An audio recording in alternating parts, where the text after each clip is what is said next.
Good morning, सुप्रभात, जय हिंद मित्रों। आप सभी का आपके ई शिक्षा संवाद यूट्यूब चैनल जूम क्लास में स्वागत है, जिसमें हम लोग एनटीए यूजीसी नेट को टारगेट बनाकर चल रहे हैं और दिसंबर 2023 में जो एग्जाम होने वाला है और इसमें हम लोग अपने सब्जेक्ट एजुकेशन को डिस्कस कर रहे हैं। एजुकेशन सब्जेक्ट से लेकर हम लोग सभी टॉपिक को डिस्कस करते हैं, सभी यूनिट को डिस्कस कर रहे हैं, जिसमें हम लोगों ने यूनिट 10 को 9, 8 कंप्लीट कर लिया है और यूनिट 7 का हम लोगों ने बी पोर्शन कंप्लीट कर लिया है। अब हम लोग देखेंगे कि कल की डेट में जो हम लोग एग्जाम के पॉइंट ऑफ व्यू से बहुत इंपॉर्टेंट है, उसको हम लोगों ने डिस्कस किया था। क्या डिस्कस किया था? हम लोगों ने 3 डोमेन से डिस्कस किए थे। लर्निंग ऑब्जेक्टिव्स के लिए जो डोमेन्स बने हैं, उन डोमेन्स को हम लोगों ने कल डिस्कस किया था। तो कौन कौन सा था? आपका सबसे पहले कॉग्निटिव था। कॉग्निटिव डोमेन था आपका। कॉग्निटिव के बाद फिर आपका अफेक्टिव डोमेन था। अफेक्टिव डोमेन था। अफेक्टिव डोमेन के बाद साइकोमोटर था आपका।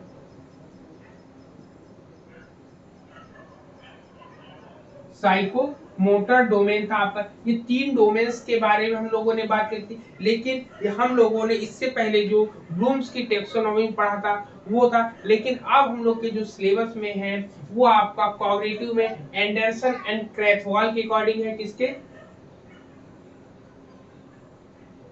एंडरसन एंड क्रैथवॉल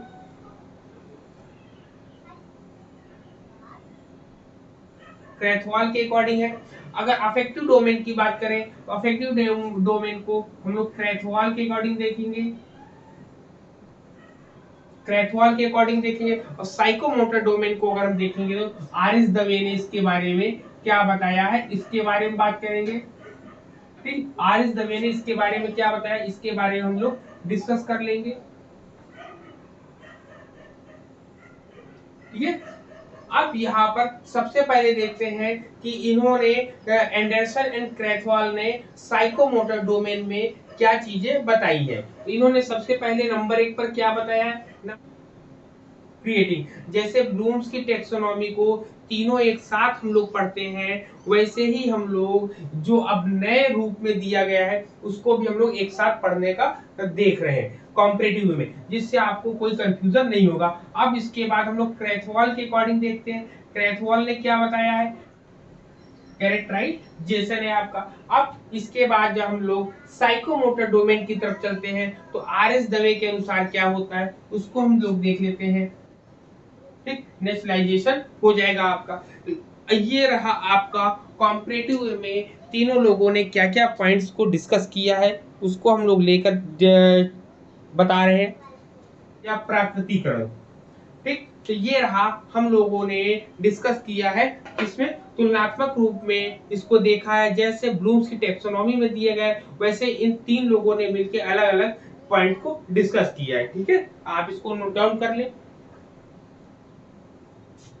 ठीक, ये हम लोगों ने डिस्कस किया है इतना कि जो आपका नए तरीके से नए चीजों, अभी तक हम लोग ब्लूम्स की टेक्सोनॉमी पढ़ते थे, ब्लूम्स की टेक्सोनॉमी से रिलेटेड हम लोग पॉइंट को डिस्कस किया करते थे, लेकिन अब नए तरीके से नई चीजें आपके सामने आई हैं, नए नए पॉइंट्स को हम लोगों को डिस्कस करना था। तो इसमें अब एक चीज ये भी देखेंगे कि इसमें जो है ब्लूम्स की टेक्सोनॉमी से और इसमें क्या डिफरेंस है। ब्लूम्स की टेक्सोनॉमी में पहले नंबर पे क्या रहता है? रिमेम्बरिंग की जगह क्या होता है? नॉलेज होता है। ठीक है, और आपका एनालिसिस के बाद जो है आपका सिंथेसिस होता है, लास्ट में मूल्यांकन होता है। मतलब आपको क्या क्या चीजें होंगी, ये आपका एक चेंजेस है आपका, और आपका एक चेंजेस यहाँ पर है आपका, ये नहीं होता है। फिर आपका अंडरस्टैंडिंग की जगह वहां पर कॉम्प्रीहेंशन मिलता है पढ़ने को। तो 1 2 मतलब 1 2 और ये 3, ये पॉइंट नहीं रहते हैं। वहीं अगर हम भावात्मक पक्ष की बात करें, रिसीविंग होता है, रिस्पॉन्डिंग होता है, वैल्यूइंग होता है, और ऑर्गेनाइजेशन होता है, कैरेक्टराइजेशन होता है। मतलब यहाँ पर जो बीच में होता है, यहाँ पर एक पॉइंट बनता है, वो होता है आपका कॉन्सेप्चुअलाइजेशन, जो कि अफेक्टिव डोमेन में, इसमें ब्लूम्स की टेक्सोनॉमी में यहाँ पर अफेक्टिव डोमेन में जो 6 पॉइंट बताए गए हैं, किसमें, कॉन्सेप्चुअलाइजेशन, जो कि इसमें नहीं मिलता है, क्रैथवॉल ने उसको हटा दिया है। तो क्वेश्चन आएगा, क्वेश्चन कैसे आएगा, क्वेश्चन ये आएगा कि ब्लूम्स की टैक्सोनॉमी से क्रैथवॉल ने अफेक्टिव डोमेन में क्या चीज हटाया है, ठीक है, क्या चीज नहीं माना है या क्या चीज हटा दिया है। तो कॉन्सेप्चुअलाइज आपके सामने आ जाएगा, आपके सिंथेसिस भी आपके आप सामने आ जाएगा, इंपल्सेशन भी आपका आ जाएगा, कोऑर्डिनेशन भी आपका उसमें आएगा, ठीक है, और आपके सामने कॉन्सेप्चुअलाइजेशन भी आएगा। तो वहां पे आपको ध्यान रखना है, क्वेश्चन इसी तरीके आपके बनकर आते हैं, ठीक। तो यहाँ पर पूछेगा, तो यहाँ पर आपका क्या है, कॉन्सेप्चुअलाइजेशन इसमें जो है नहीं है, इन्होंने रिजेक्ट किया है। फिर इसके बाद इसको पॉइंट नोट करिए, जब आप बनाओगे, आपने इसको भी अपनी कॉपी में बनाया होगा, साथ में ही आप इसके जस्ट बगल में जो है ब्लूम्स की टैक्सोनॉमी भी लिखना, और दोनों में ये देख लेना कि इसमें क्या क्या डिफरेंस है, उसको अलग नोट डाउन कर लीजिएगा आप।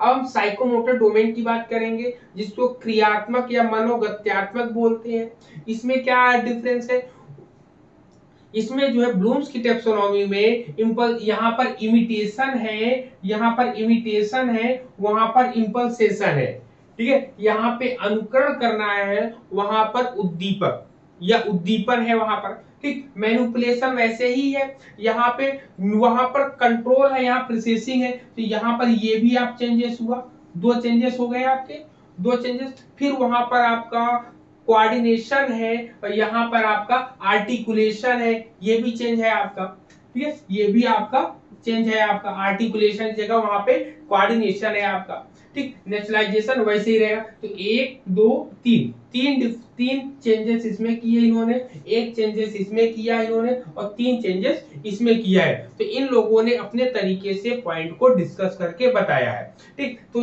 ऐसे भी आपके क्वेश्चंस बनेंगे, तो उसके लिए तैयार रहना, क्योंकि जो भी हम लोग जो भी पढ़ते हैं, तो हम लोग क्या बेसिक चीजों को बता देते हैं, या बेसिक कंसेप्ट को मैंने बता दिया, लेकिन इससे क्वेश्चन कैसे पुट अप होगा, ये भी हम लोगों को पता होना चाहिए, कि नहीं हम लोगों की ये होगा, नहीं मैंने ये तो पढ़ गया, अगर ये स्टेप आएगा तो हम कर ले जाएंगे, लेकिन ये भी याद होना चाहिए कि क्या दोनों में जो है हटाया गया, क्या जोड़ा गया। तो ये हटा दिया गया यहाँ पर, यहाँ आर्टिकुलेशन, प्रिसीजन, ये और ये तीन चीजें जोड़ दी गई हैं। इसमें क्या किया, इसमें रिमेम्बरिंग कर दिया गया है नॉलेज की जगह, अंडरस्टैंडिंग की जगह कॉम्प्रिहेंशन जगह अंडरस्टैंडिंग कर दिया गया है, और यहाँ पे क्रिएटिंग को नहीं रखा गया है, सिंथेसिस को जो है एनालिसिस के बाद हटा दिया उन्होंने। तो ऐसे पॉइंट को हम लोग को क्या है, अपनी कॉपी में वन लाइनर पॉइंट में आप लिख लीजिएगा। क्लियर पॉइंट बताओ।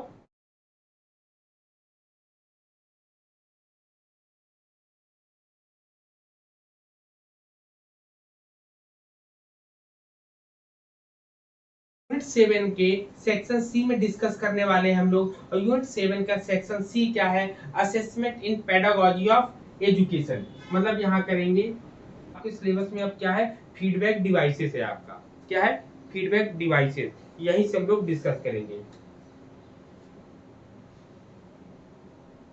ठीक है। फीडबैक डिवाइसेस की बात करेंगे, प्रतिपुष्टि उपकरण की बात करेंगे हम लोग। तो प्रतिपुष्टि उपकरण में आपका क्या क्या आएगा, आप अपने सिलेबस को अगर देख रहे होंगे, तो इसके मीनिंग, टाइप एंड क्राइटेरिया की बात करेगा।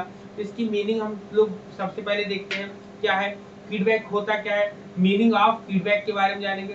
कहता है कि the term feedback is often used to describe all kinds of comment made after the fact including advice, praise and evaluating. मतलब प्रतिक्रिया जो होता है, प्रतिक्रिया शब्द का उपयोग अक्सर तथ्य के बाद की गई सभी प्रकार की टिप्पणियों का वर्णन करने के लिए किया जाता है। मतलब कोई कॉन्फ्रेंस चल रहा हो, कोई भी क्लास चल रही हो, कोई भी चीजें आपके सामने चल रही हो, आपने पहले उस पॉइंट को, उस कंटेंट को, उनके एक्टिविटीज को, हर प्रकार की चीजों को आपने देखा। हर, जैसे आप देखते होंगे कि आप चीफ गेस्ट बुलाते होंगे, चीफ गेस्ट आता है आपके यहाँ, और वहां पे जो भी आप प्रोग्राम करते हो, पूरे प्रोग्राम को ऑब्जर्व करता है, ऑब्जर्व करने के बाद वो लास्ट में अपना फीडबैक देता है कि वह जो है चीफ गेस्ट जो आया उसको आपके कंटेंट में क्या-क्या बेटर चीजें लगी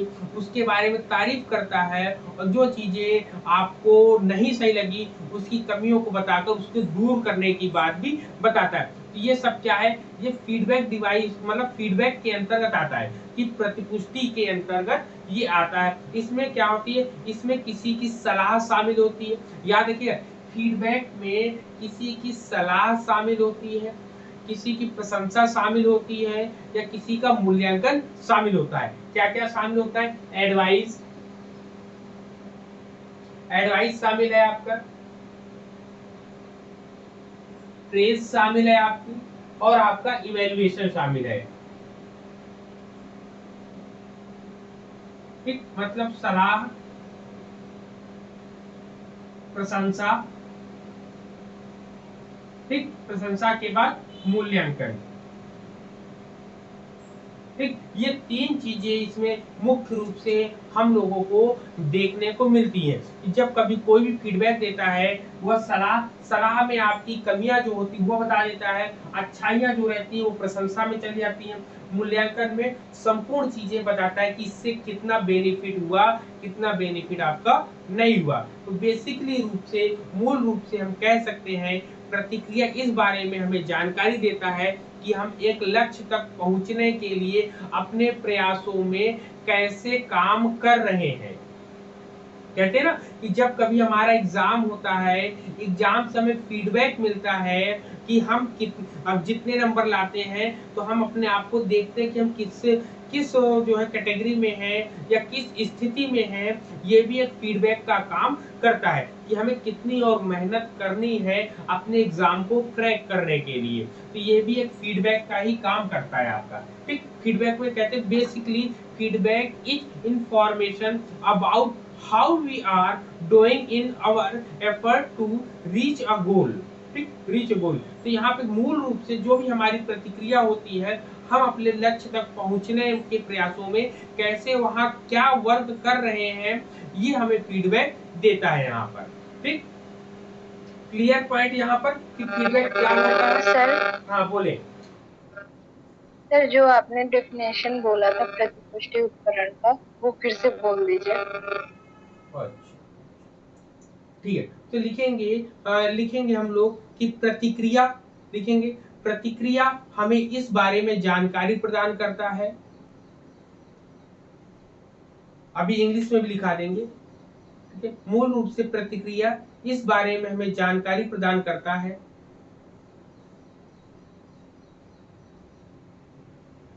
कि हम एक लक्ष्य तक पहुंचने के कि हम एक लक्ष्य तक पहुंचने के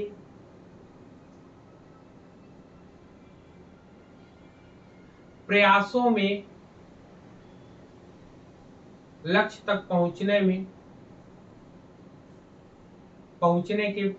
लक्ष्य तक पहुंचने के अपने प्रयासों में कैसे कर रहे हैं।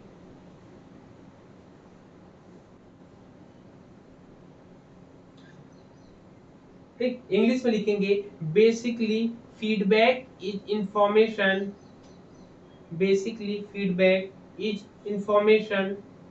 about how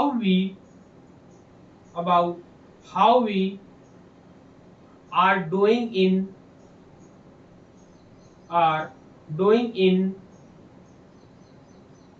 our efforts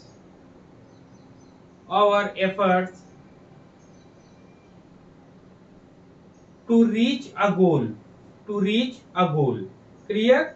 तो कि प्रतिक्रिया फीडबैक की मीनिंग क्या होती है। तो कोई भी आपसे पूछेगा तो आप बता सकते हो कि फीडबैक एक ऐसी चीज होती है जिसमें हम अपने लक्ष्य तक पहुंचने के जो भी प्रयास कर रहे होते हैं, कैसे कर रहे हैं, किस सही दिशा में चल रहे हैं, किस सही दिशा में नहीं चल रहे हैं। फीडबैक हमें यही प्रदान, या प्रतिपुष्टि में यही प्रदान करती है हमें। ठीक, इसके अंतर्गत किसी से कोई अगर हमें फीडबैक देता है, जैसे मान लो किसी के सामने परफॉर्मेंस किया परफॉर्मेंस पे हमने उनसे हम लोग फीडबैक मांगते हैं कि आप फीडबैक दो, हमने अच्छा किया बुरा किया, क्या चीज में हम लोग परिवर्तन कर सकते हैं, संशोधन कर सकते हैं। तो फीडबैक का मतलब कुल मिला के यही होता है आपका।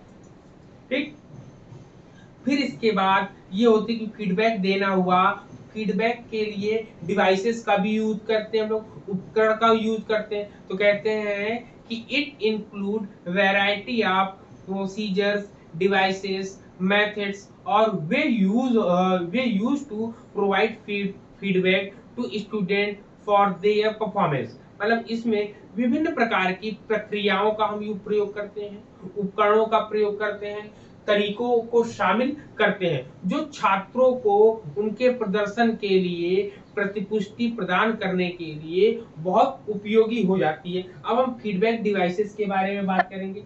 फीडबैक सर डिवाइसेस क्या क्या जो लाइन आपने, सर एक बार और बोल दीजिए, जो जिसमें इसमें हम विभिन्न प्रकार के, हाँ, इसमें विभिन्न प्रकार की प्रक्रियाएं, इसमें विभिन्न प्रकार की प्रक्रियाएं जिसको प्रोसीजर बोलते हैं, इंक्लूड वैरायटी ऑफ प्रोसीजर, प्रक्रियाएं, उपकरण, डिवाइसेस, मेथड्स, विधियां या अन्य तरीके शामिल हैं और वे यूज टू प्रोवाइड फीडबैक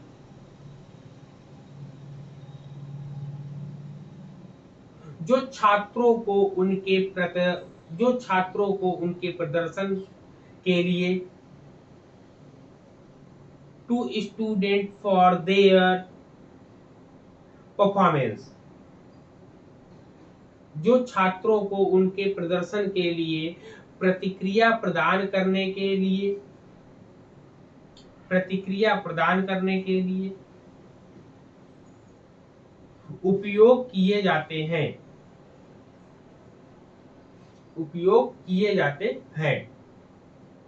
ठीक, अब फीडबैक डिवाइसेस की बात करेंगे। फीडबैक डिवाइसेस में आपका क्या क्या आता है आपका, ठीक है। फीडबैक डिवाइसेस में आप बहुत सी चीजें आपकी आ सकती हैं। फीडबैक डिवाइसेस में आप लिख सकते हो क्या आएगा। सबसे पहले रिटन फीडबैक आएगा आपका, क्या आएगा, रिटन फीडबैक आएगा।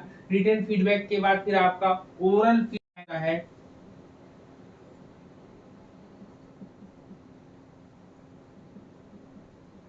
क्वांटिटेटिव फीडबैक होता है आपका, रिटन को हम लोग बोलते हैं लिखित, ओरल को मौखिक बोलते हैं, क्वांटिटेटिव को हम लोग क्या बोलते हैं, क्वांटिटेटिव को हम लोग मात्रात्मक बोलते हैं, मात्रात्मक होता है आपका। फिर और अगर इसमें ला सकते हैं, पॉजिटिव फीडबैक आता है आपका,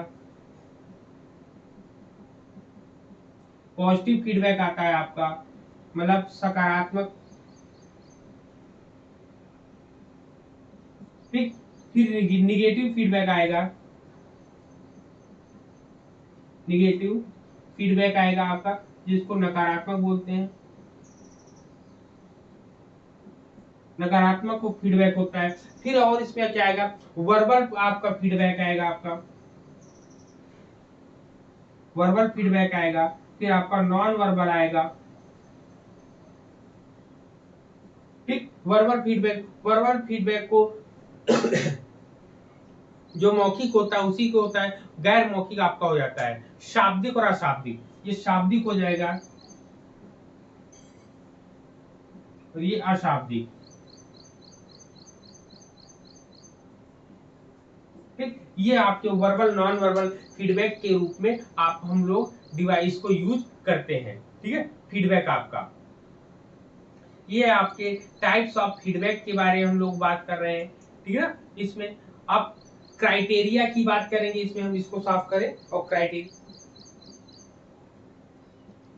ठीक, क्राइटेरिया की बात करते हैं तो क्राइटेरिया में आपके मानदंड आते हैं आपके,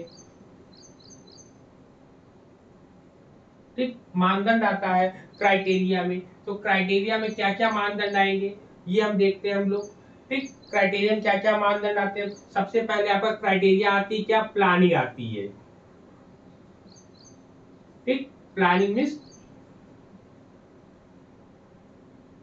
योजना आता है, ठीक, प्लानिंग आती है। फिर सेलेक्ट एप्रोप्रिएट फीडबैक आता है आपका, क्या आता है, सेलेक्ट एप्रोप्रिएट फीडबैक लिखेंगे, ठीक है, सेलेक्ट फीडबैक डाल देते हैं,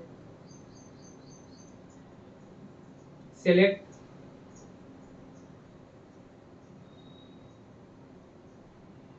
ठीक, select feedback device, select feedback device, ठीक है, प्रतिपुष्टि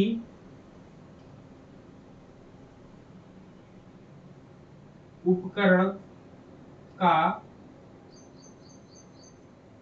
चयन, ठीक, प्रतिपुष्टि उपकरण का चयन करेंगे हम लोग। फिर इसके बाद आपका क्या आ जाएगा, selection of specific time period, ठीक है ना, क्या आ जाएगा, टाइम पीरियड आएगा यहाँ पे, सेलेक्ट टाइम पीरियड, ठीक, सेलेक्ट टाइम पीरियड मतलब समय अवधि का चयन, समय अवधि का चयन होता है आपका, ठीक, ये हो गया।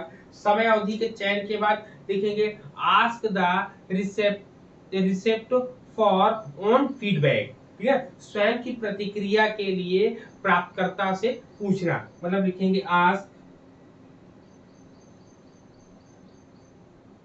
आस्क द, ठीक है, आस्क द रिसिप्ट, ठीक है, ask the receipt for on ठीक है, फॉर ऑन फीडबैक,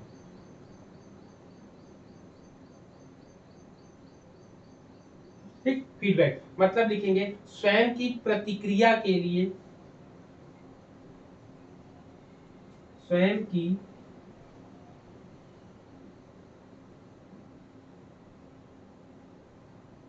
प्रतिक्रिया के लिए, ठीक, स्वयं की प्रतिक्रिया के लिए प्राप्तकर्ता से पूछना,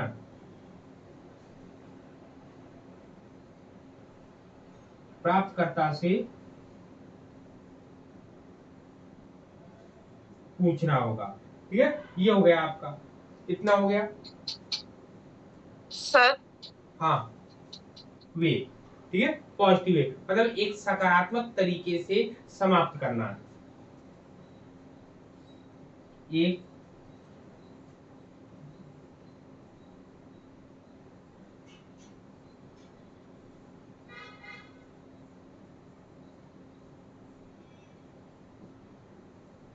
समाप्त करना, ठीक, ये पॉइंट थे आपके, आप लोग लिख लोगे तो बता देना मुझे, फिर उसके आगे हम समझा देंगे। सर ये 4 वाला आस्क द, इसकी हिंदी क्या लिखे, स्वयं के लिए, प्रतिक्रिया के लिए, स्वयं की प्रतिक्रिया के लिए प्राप्तकर्ता की प्राप्तकर्ता से पूछना, प्राप्तकर्ता से पूछना, ठीक है, लिख लिया हो तो हम इसके अर्थ में समझाएं आपको ना। तो यहाँ पर हम लोग बात कर रहे हैं फीडबैक डिवाइसेस की, कि फीडबैक के रूप में जब कभी हम किसी को प्रतिक्रिया प्रदान करते हैं, उसके परफॉर्मेंस के आधार पे हम लोग क्या बताते हैं, उसके लिए क्राइटेरिया एक होता है, उस क्राइटेरिया में सबसे पहले हम लोग बात करते हैं प्लानिंग की, कि सबसे पहले प्लानिंग की जाती है क्राइटेरिया में, प्लानिंग के बाद फिर हम लोग क्या करते हैं, योजना बनाते हैं, योजना के बाद हम क्या करते हैं, प्रतिपुष्टि उपकरण का चयन करते हैं, मतलब फीडबैक डिवाइस का हम लोग चयन करते हैं, मतलब सेलेक्ट फीडबैक डिवाइस, याद रखिए सबसे पहले प्लानिंग करेंगे, दूसरे में सिलेक्ट करेंगे, क्या सिलेक्ट करोगे आप, फीडबैक डिवाइस सिलेक्ट करोगे, फिर क्या सिलेक्ट करोगे, सिलेक्ट टाइम पीरियड करोगे, आप क्या करोगे, सेलेक्ट टाइम पीरियड, एक समय अवधि का हम चयन करेंगे, एक समय का हम चयन करेंगे।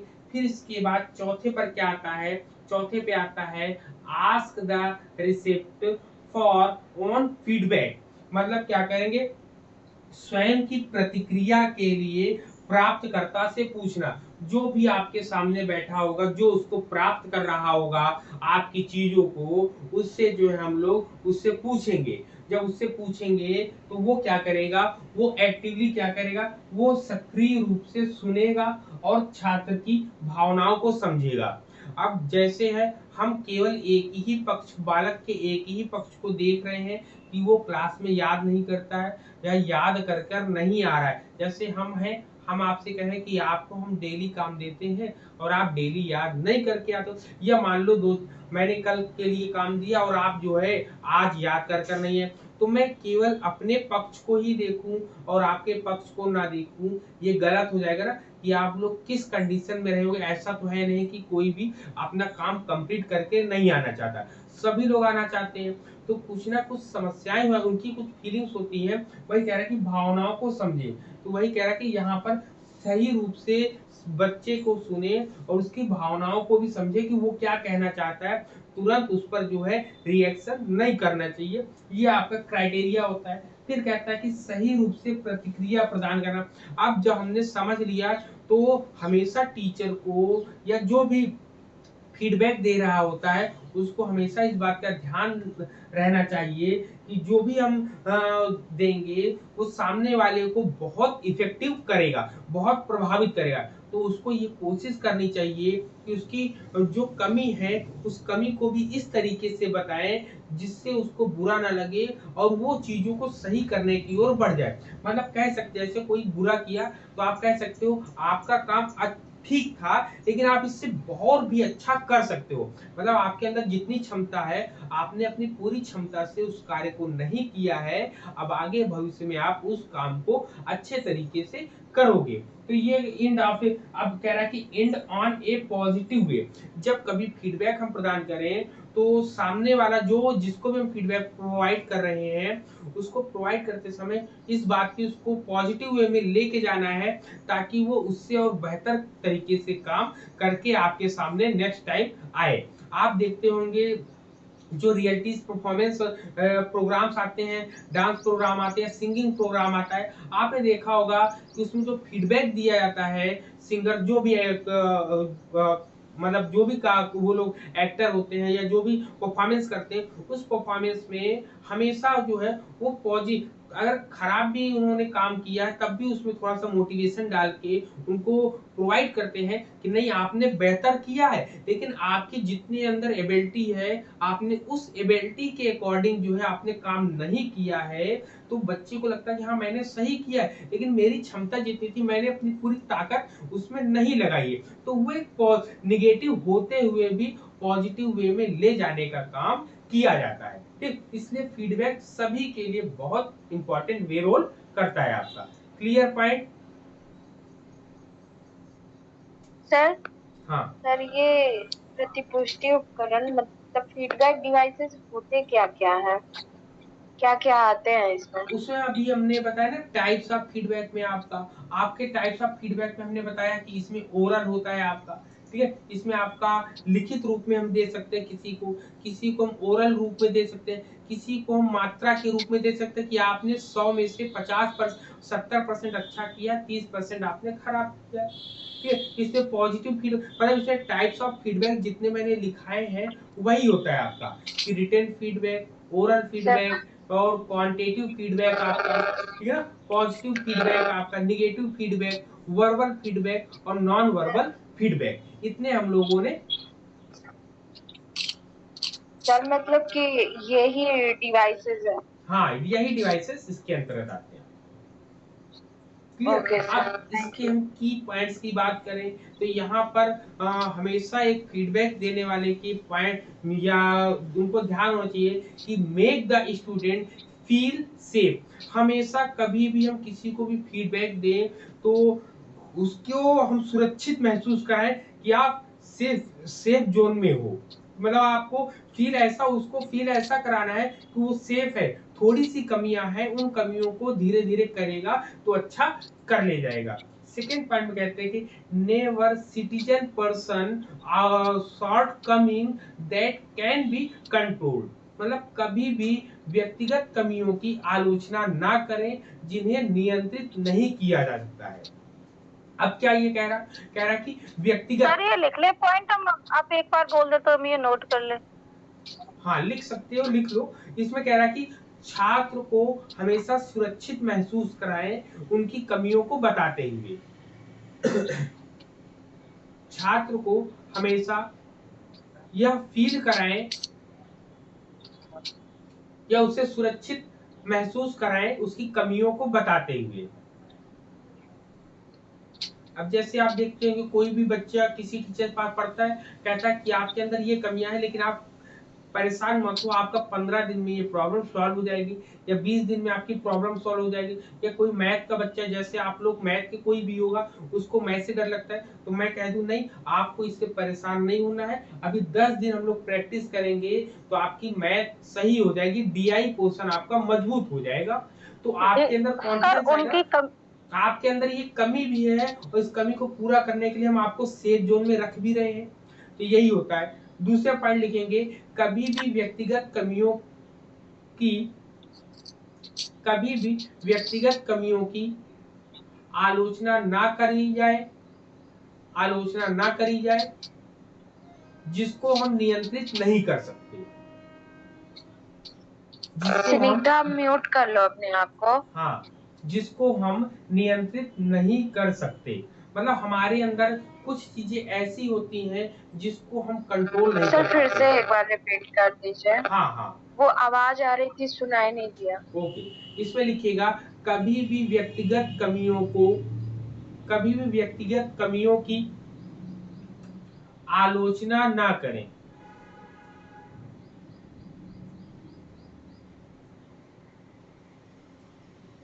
जिन्हें नियंत्रित नहीं किया जा सकता, जिन्हें नियंत्रित नहीं किया जा सकता।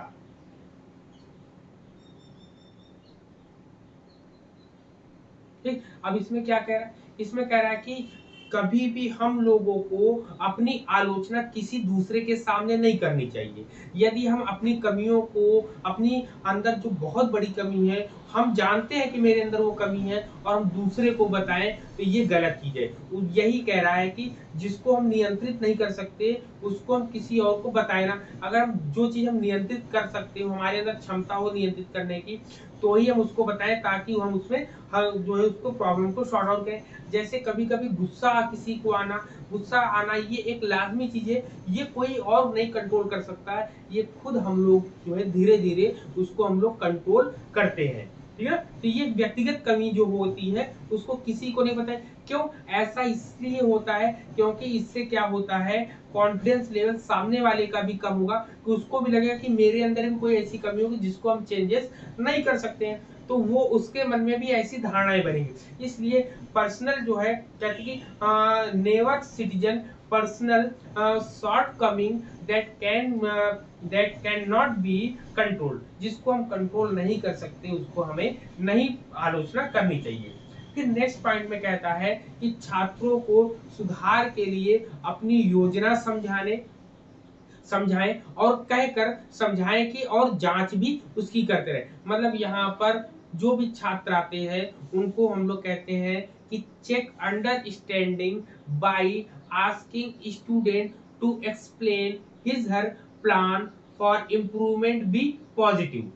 ठीक, मतलब यहाँ पर छात्रों को हम लोग सुधार के लिए योजनाएं बनाएंगे, योजनाएं उनको बताएंगे, समझाएंगे और उनमें किस तरीके से सुधार हो सकता है उसको भी हम सकारात्मक रूप में उनको बताएंगे यहाँ पर। ठीक, तो ये थे इनके मेन फीडबैक डिवाइसेस के बारे में हम लोगों ने आज तीन के तीनों डिस्कस किए। ठीक, इतना पॉइंट सबको क्लियर है? हाँ बोले। सर मुझे जो आपने पहला पॉइंट बताया इसमें कि छात्र को हमेशा यह फील कराएं कि उनकी कमी, इसको आप थोड़ा बता दीजिए। हाँ, छात्र को, मतलब जैसे हमारे पास कोई स्टूडेंट आता है, अब उसको प्रॉब्लम है, मान लो आपको, जैसे जो हमारे साथ पढ़ रहे हैं, उन्होंने कहा कि सर मेरे को सब पेपर तो ठीक है, लेकिन जो डीआई पोर्शन है, डीआई पोर्शन कहीं न कहीं हमें परेशान करता है। मतलब आपकी कमी है ये, अब आपकी कमी को हमने देखा, हमने कहा ठीक है, आपकी ये कमी है, आप इससे बेफ़िक्र रहो, आप 10 दिन ऐसी ट्रिक हम बताएँगे कि आप 10 दिन में अपने जो ये कमी है उसको कवर कर ले जाओगे। तो मैंने क्या किया, मैंने आपकी कमी को जाना और आपको उसको नेगेटिव वे में नहीं जाने दिया। मैंने कहा अगर नहीं कर पाते तो मत करो, उसको छोड़ दो। तो इससे क्या होगा, छोड़ दोगे तो वो हमेशा के लिए परेशानी बनी रहेगी। आज नहीं तो कल भी सामने खड़ी, मतलब जो समस्या है वो घूम फिर कर आपके सामने आना ही आना है। तो मैंने ऐसा किया कि आपको पॉजिटिव वे दिया कि मैं ऐसी ट्रिक बताऊँगा या मैं कुछ ऐसे चीज़ें बताऊँगा जिसको करने से आप जो है वो डीआई के क्वेश्चन भी करना सीख जाओगे। तो इसमें क्या हुआ, आपके अंदर कॉन्फिडेंस आएगा कि चलो ये प्रॉब्लम भी सॉल्व हुई मेरी, हम 10 दिन प्रैक्टिस करेंगे और हम और लोगों के बराबर खड़े हो जाएँगे। तो यहाँ पे आपको एक सेफ मतलब सेफ ज़ोन में आपको ले गए, आपको फ़ील हुआ ना कि आप सुरक्षित हैं, मतलब एग्ज़ाम में हम डीआई के लिए तैयार हैं करने के लिए। मैं तो यही आपका पहला पॉइंट आपसे कहता है। क्लियर? जी सर। ओके, और किसी कोई क्वेश्चन हो तो पूछ सकते हैं।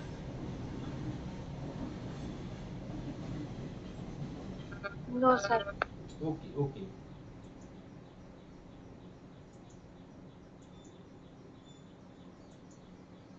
ठीक, अब इसमें आता है आपका guidance as a feedback device. ठीक है, guidance as a feedback device में क्या होता है, इसमें कहते हैं कि प्रतिक्रिया उपकरण के रूप में मार्गदर्शन। आप प्रतिक्रिया के रूप में, आप जब कभी फीडबैक डिवाइस के रूप में जब किसी को आप बताते हो तो आप उसको निर्देशित करते हैं ना कि क्या चीजें करनी चाहिए, क्या चीजें नहीं करनी चाहिए। तो उसमें कहता है कि guidance is a process of helping individual throat his own effort to discover and help develop his potentials for progress। यहाँ पर हम देखते हैं कि सर निर्देशन जो होता है, हाँ, ये कल कराएंगे या आज ही कराएंगे? अभी करा के थोड़ा सा है कर देते ना, खत्म हो जाएगा, 5-10 मिनट में खत्म हो जाएगा। चलिए करा दीजिए। ठीक है हाँ, सर। इसमें कहते हैं कि जो निर्देशन होता है, निर्देशन जो है अपने स्वयं के प्रयासों के माध्यम से व्यक्ति की मदद करने की एक प्रक्रिया होती है, जिसमें किसी व्यक्ति की प्रगति के लिए उसकी क्षमताओं को खोजा जाता है और उसकी क्षमताओं को विकसित किया जाता है। गाइडेंस के रूप में आप जानोगे फीडबैक डिवाइस में गाइडेंस का क्या रोल है, तो गाइडेंस हमेशा इसलिए होता है कि आपकी जो समस्या है उस समस्या से निकाल कर आप अपनी क्षमताओं को जाने और जानने के बाद आप उस काम को अच्छे तरीके से कर ले जाए। मतलब कहता है कि it help the individual to solve his problem. मतलब यह व्यक्ति को अपनी समस्याओं को हल करने में मदद करता है। कौन? गाइडेंस। ठीक है, गाइडेंस क्या करता है, व्यक्ति की जो खुद की समस्या है कोई दूसरा उसको सॉल्व करने नहीं आएगा, बल्कि उसकी समस्याओं से निकलने की जो है पूरी की पूरी बातें बताई जाती है। जैसे मान लो हमारे पास कोई समस्या है, मैंने आप लोगों में से किसी एक से, मान लो नेहा से मैंने बात कर ली, नेहा को मैंने पूरी बात बताई। हो सकता है कि भाई हम वो प्रॉब्लम को नहीं समझ पा रहे हैं जितने अच्छे से नेहा ने समझ लिया, या मान लो श्वेता ने समझ लिया, या किसी ने भी समझ लिया, तो उस समस्या से निकलना हमें है। लेकिन आपने मुझे क्या बताया, एक रास्ता बताया। जब कभी हम किसी को कोई रास्ता बताते हैं, हम खुद नहीं चलते हैं, जिसकी समस्या है उस रास्ते पर वही व्यक्ति चलेगा और वही अपनी समस्या को हल करेगा। तो यहाँ पे करा तो सब कुछ उसने, लेकिन जो आप लोगों ने क्या किया, आप लोगों ने हमें बताया, तो आप लोगों ने हमें क्या किया, गाइडेंस किया, एक रास्ता दिखाया, एक मार्गदर्शन किया कि किस मार्ग पर, किस रास्ते पर हमें चलना चाहिए ताकि हम अपनी समस्याओं को हल कर सकें। ठीक है ना, ऐसे बहुत से लाइफ में आते हैं। इसलिए गाइडेंस लेने में कभी भी हमको ये नहीं देखना चाहिए कोई व्यक्ति हमसे छोटा है या कोई व्यक्ति हमसे बड़ा है, ये चीजें कभी मन में नहीं आनी चाहिए। गाइडेंस में ऐसा कुछ नहीं होता है। गाइडेंस में ये भी नहीं होता है कि कोई व्यक्ति आपका एक्सपर्ट हो तभी आप उससे गाइडेंस लो। आप अपने घर के बड़ों से ले सकते हो, घर के छोटों से ले सकते हो, जिससे आप कंफर्टेबल अपने आप को फील करो, आप उससे लोगे तो वो मे बी आपकी प्रॉब्लम को अच्छे तरीके से सॉर्ट आउट करेगा आपका। ठीक। अब शैक्षिक सर प्रक्रियाओं में कैसे, हाँ बोले। सर मैं यही बोलना चाहती हूँ कि जो जिससे हम पढ़े थे ना MKO, हाँ वो नॉलेजेबल अदर्स, वैसे ही अदर्स से हम ले सकते हैं feedback। हाँ, उससे भी जोड़ सकते हैं उसमें। अब इसमें शिक्षा के क्षेत्र में इसको हम कैसे लाते हैं, तो शिक्षा के क्षेत्र में जब शैक्षिक सेवाएं चल रही हो, शैक्षिक कार्यक्रम चल रहे हो, तो वहां पर छात्रों को जो है स्कूल के प्रशिक्षण कार्यक्रम में अधिक से अधिक प्रभावी रूप से उपयोग करना और उनकी मदद करना, उनको डिजाइन बनाना, इन सब चीजों में कार्य में लगाने के लिए हम गाइडेंस का प्रयोग करते हैं हम लोग। ठीक है। अब सर फिर से बोल रहे, नोट नोट कर रहे सर, फिर से बोल। हाँ, लिखेंगे शैक्षिक सेवाओं में या शैक्षिक कार्यक्रम में, शैक्षिक सेवाओं में या शैक्षिक कार्यक्रम में जो छात्रों को स्कूल के प्रशिक्षण कार्यक्रम, स्कूल के प्रशिक्षण कार्यक्रम का अधिक प्रभावी उपयोग करने में, सर छात्रों को, हाँ छात्रों को छात्रों को स्कूल के प्रशिक्षण कार्यक्रम का, इंग्लिश में भी अभी बोल देंगे ना, स्कूल के प्रशिक्षण कार्यक्रम का अधिक प्रभावी उपयोग करने में, अधिक प्रभावी उपयोग करने में मदद करने के लिए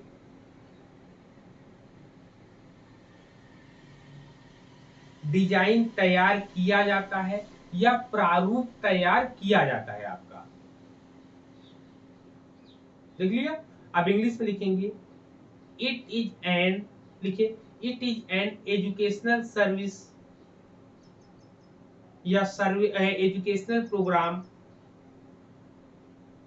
it is an educational programme designed design to help students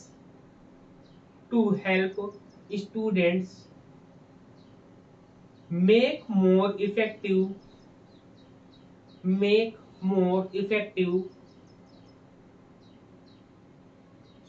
use of the schools training program। लिख लिया। जी सर। ठीक। अब हम बात करेंगे कि इसका जो है फीडबैक में क्या रोल है, मतलब role of guidance for providing feedback क्या होती है, उसमें देखते हैं। इसमें कहता है कि सबसे पहले छात्रों की क्षमता की पहचान करना। इसमें सबसे पहले पॉइंट क्या होता है, छात्रों पोटेंशियल, मतलब फर्स्टली आइडेंटिफाई, लिखेंगे आइडेंटिफाई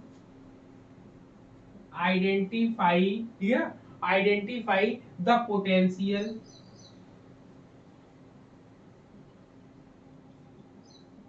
ठीक, the potential, identify the potential of students, ठीक है। क्या करेंगे, छात्रों की क्षमताओं की पहचान करना, लिखेंगे छात्रों की क्षमताओं की पहचान करना, छात्रों की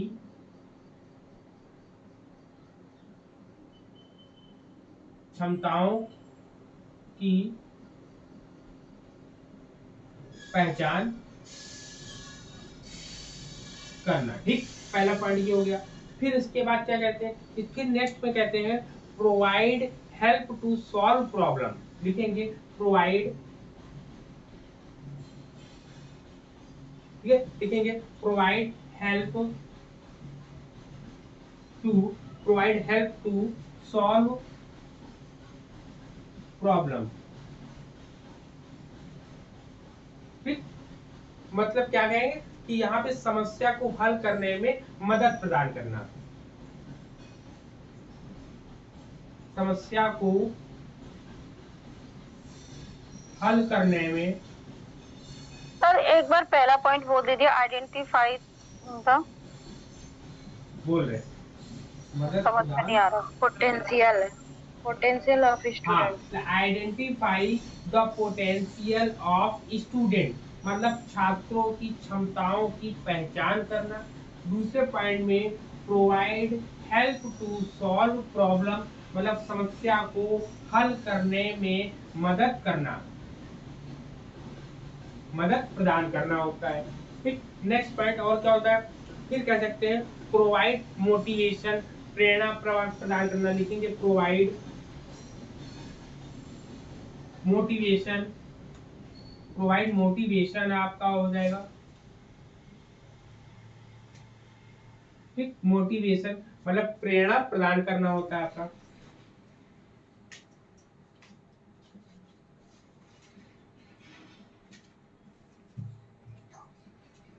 प्रेरणा प्रदान करना होता है आपका। क्लियर। फिर इसके बाद और क्या कह सकते हैं, और इसमें गाइडलाइन फॉर इम्प्रूवमेंट, क्या होता है guideline for improvement, guideline for improvement. ठीक, गाइडलाइन फॉर इम्प्रूवमेंट,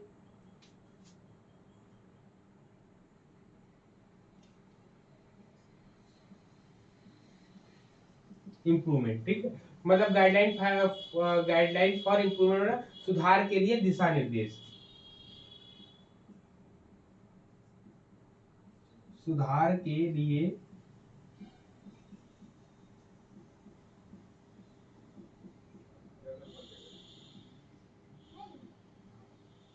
दिशा निर्देश। ठीक है, सुधार के लिए क्या है, दिशा निर्देश है आपका, सुधार के दिशा निर्देश। फिर कहता है कि providing strategy for how to give effective performance, मतलब प्रभावी प्रदर्शन के लिए तरीके, रणनीति प्रदान करना। ठीक है ना, मतलब यहाँ पे इफेक्टिव लिखेंगे, इफेक्टिव स्ट्रेटजी। ठीक, इफेक्टिव स्ट्रेटजीज को हम क्या करेंगे, प्रोवाइड करेंगे। ठीक है ना, ये इफेक्टिव स्ट्रेटजी हम लोग प्रोवाइड करेंगे, किसके लिए, परफॉर्मेंस के लिए करेंगे।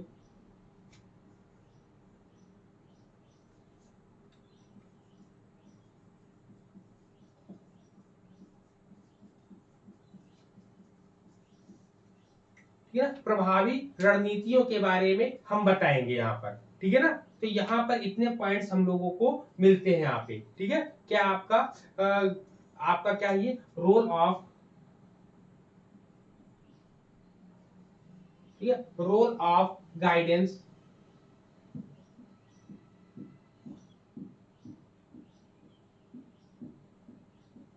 Role of guidance for, guidance for feedback device,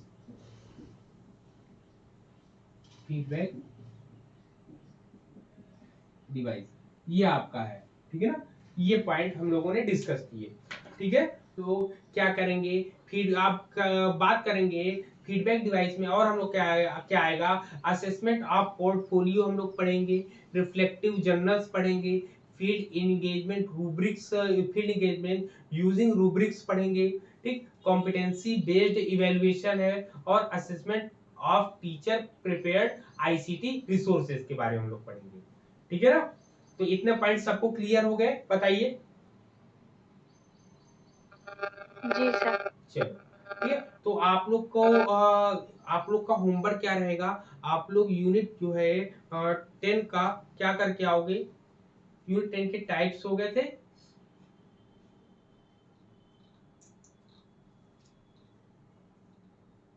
sir मुझे स्क्रीनशॉट ले रहे हो। हाँ ले लेना वीडियो। आप बता रहे इसमें आपको हम लोगों ने जो यूनिट 10 में हम लोगों ने आईसीएफ मॉडल टाइप्स पढ़ चुके हैं। अब needs of disabilities, intellectual, physical, multiple disabilities. हाँ यूनिट आप 10 का बी पोर्शन आप कंप्लीट कर कर आएंगे ना, जिसमें जो है intellectual, physical and multiple disabilities है, उनसे संबंधित जो भी क्वेश्चंस होंगे हम लोग डिस्कस करेंगे ना उसमें आपके। ठीक है ना, यूनिट 10 का बी पोर्शन आप लोग कंप्लीट करके आओगे। जो हमने आज से अभी तक यहाँ तक पढ़ाया इसको भी आप रिवीजन करोगे आप। ठीक है, चलिए ठीक है, तो हम लोग नेक्स्ट क्लास में मिलेंगे। तब तक के लिए सभी को जय हिंद।